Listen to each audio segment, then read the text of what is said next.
Hello, everyone, and welcome to week 14 of the waiver wire pickups. This week is super important in the waiver wire just because we had a lot of injuries going on last week, and there are also a lot of teams who are on the bye week. But before we get into the waiver wire, I do want to say today is the last day to enter into our giveaway. This is an Xavier Howard autographed jersey. We do have the letter of authenticity, so it is legit. And the way to enter, all you have to do is go down to our YouTube shorts down below, comment done, and make sure you are subscribed on our channel. And that's basically it. That's all you guys have to do. It's on our YouTube shorts. Go check it out. Today's the last day. Good luck. We do have quite a few people who did enter. Super excited to give that away. All right, let's get into waiver wires. We always start off with QB, so let's go ahead and start off with that. I do want to start off by saying Jared Goff. Yes, I said Jared Goff is not a bad streaming option this week. They are going against the Minnesota Vikings, who tend to give up a lot of points to wide receivers. And you know that the Detroit Lions can go out there and find themselves in the end zone. You saw Monron St. Brown just have a hell of a game, went out there, competed. I feel like he will do the same thing with Minnesota. Another guy I want to talk about is Tyler Huntley, backup for the Baltimore Ravens. If Lamar Jackson is not good to go, then Huntley should be a reliable streaming option for you. And I say that hesitantly because I know last game he wasn't that great, but we have seen in the past that Huntley can be that streaming QB for you whenever Lamar Jackson is down. There's a lot of injuries when it comes to quarterbacks. I know we had Justin Fields was questionable coming in. He looked good, but now Lamar Jackson is down. We have my boy Jimmy G. So if you guys don't know, Jimmy G is out for the rest of the season. If we could get some rips in the chat, greatly appreciated. But let's go ahead and move on to our running backs. We got a lot of running backs here. Not very exciting. Number one, I don't like talking about this team, but I'm going to talk about Cam Akers from the Los Angeles Rams.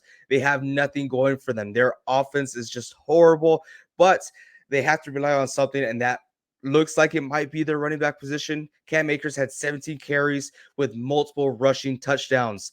So that's freaking awesome. I know a lot of people are into Williams. Williams is going to be that pass catching back. I was never really high on him.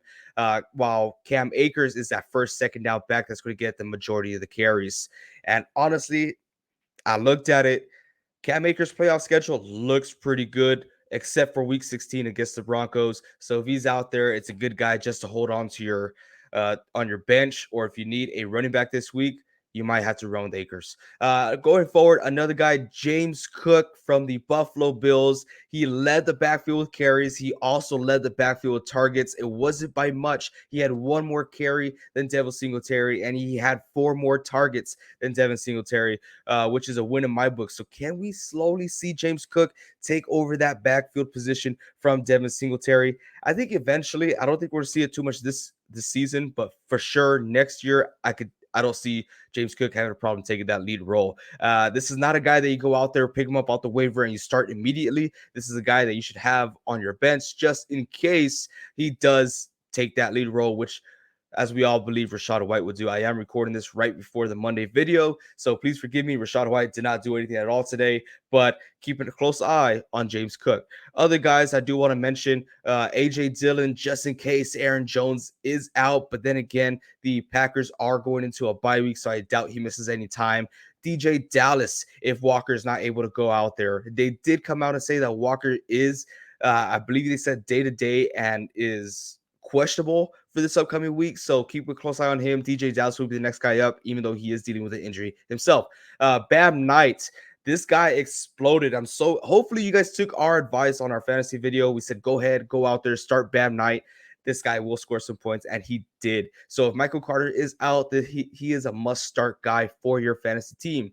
Last running back that I want to talk about, who is another clear running back too, is Jordan Mason. He is clearly the backup to Christian McCaffrey out there in San Francisco. So this is a good guy to stash just in case anything happens with Christian McCaffrey, which I know we all hope that nothing happens to him, because I know y'all are doing it for me. But just in case, Jordan Mason will be that guy for San Francisco.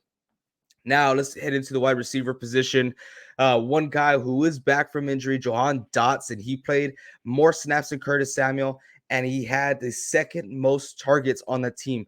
And yes, I will say that might be because the Washington Commanders went to overtime, which Tyler Heineke was airing out the ball like crazy. but we cannot diss out on credit here. Okay, so he had 9 targets compared to Terry McLaurin's 12. So I do think this guy is a valuable option on the waiver wire. It's not like you're dropping anyone this week. So just in case you do have someone that you don't want on your bench, pick him up. This is not a must start guy. Okay, it's not a pick up plug in type of deal, but this guy could potentially see more and more reps going forward. Another guy is Jameson Williams. I was super high on this guy, and I still am. I don't think it's his time yet. He is with the Detroit Lions. He only saw 8 snaps. 8 snaps. He's coming off a gruesome injury. So coming into this upcoming game, I don't think he's going to be taking Amon-Ra St. Brown's spot, but this is someone that you should keep a close eye on that could potentially help out your team in the long run, or especially if you're in a dynasty league, this is the guy to have on your roster right now. Let's go ahead and move on to tight ends. I got one tight end for you because honestly, there's hardly anything out there in the waiver wire. This guy is Greg Dulcich. I'm going to bring him back. And yes, I know I trash on the Broncos offense all the time. But get this, you have Sutton injured, Judy injured, Hamler injured, Patrick injured. That's basically the whole wide receiver room. So who are they going to throw it to? They're tight end, right? So they're going to have to throw it. They're going to be forced to throw it to Greg Dulcich. So go find that guy in the waiver wire. He's the only person who has some type of upside for you. That's really all I got for tight ends. The last thing I got is streaming defenses.